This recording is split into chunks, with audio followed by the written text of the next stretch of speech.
Welcome back to this special edition, Moving Forward. As our climate shifts, young people especially are feeling the effects of it. This is prompting new responses to alleviate climate anxiety. Take a look at how some young people are connecting their faith to action to help them feel better.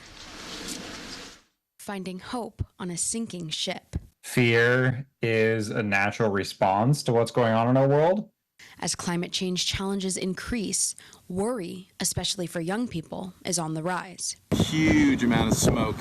In a recent study from Nature Mental Health of over 10,000 youth living across 10 countries, almost 60% reported being very or extremely worried about climate change.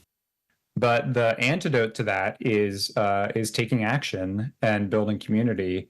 And this Christian organization has a solution. Avery Davis Lamb is the co-executive director of Creation Justice Ministries. We're a national ecumenical organization. We work with Christian denominations to protect, restore, and rightly share God's creation. And they do that by starting early, working directly with youth.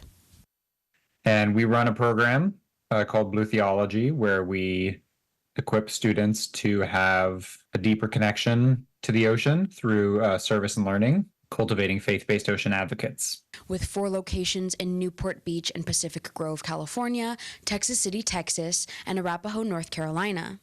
Groups are coming to do both learning and serving experiences with the ocean. Groups like Joel Foster's youth ministry from University Church of Christ in Malibu, who will be taking a week-long trip to Pacific Grove this June. We're going on a mission trip this summer to kind of focus on our climate anxiety and to actually try and do some things about it. Foster says he sees climate anxiety frequently with his youth group students.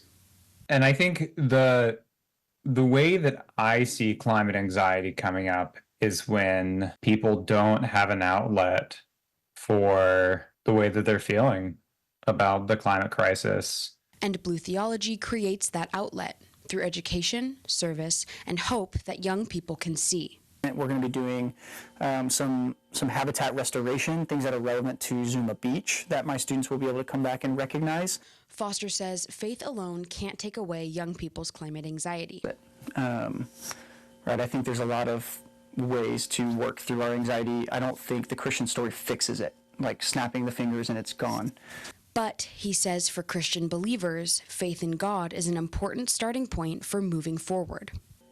Then the response is God says, are you now willing in that anxiety to collaborate, to work with me so that we can work to a better, more holistic, more beautiful and harmonious next thing?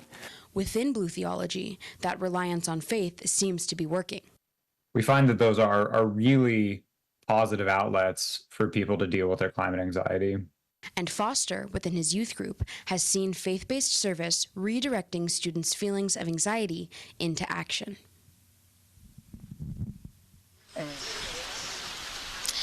That story was one of many that myself and a team of 6 other Pepperdine journalists had the opportunity to report on this year. Through a grant, we looked at ways that organizations and people are helping youth respond to climate anxiety. Joining me now are Gabrielle Salgado and Millie Ochard to talk about what we learned.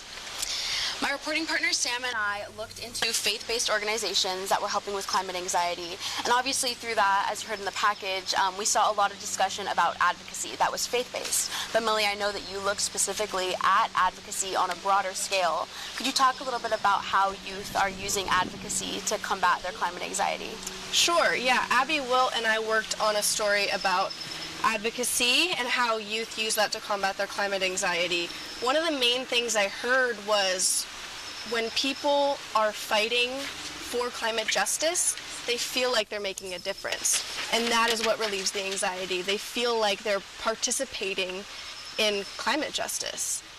There was only one person who said that being a member of YCAT, which is Youth Climate Action Team, the Youth Climate Action Team, there was only one person on that team that said being a member of YCAT made them actually more anxious about the climate. And I interviewed 7 people total. Wow.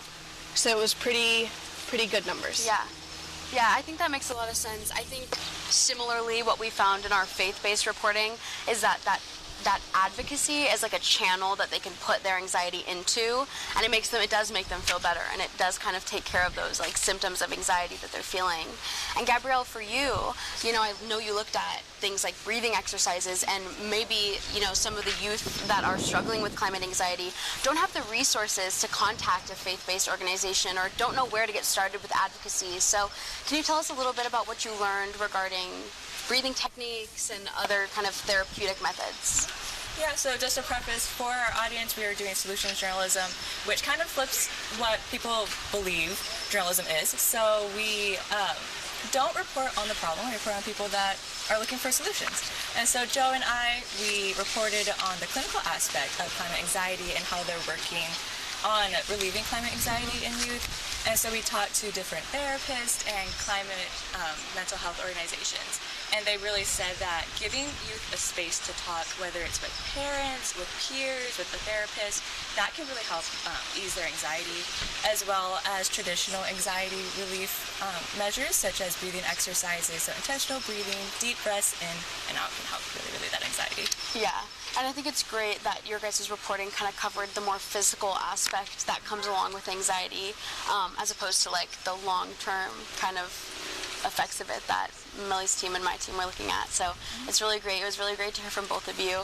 A huge thank you to Millie and Gabrielle for joining us today. And Zoe, I'm going to send it over to you.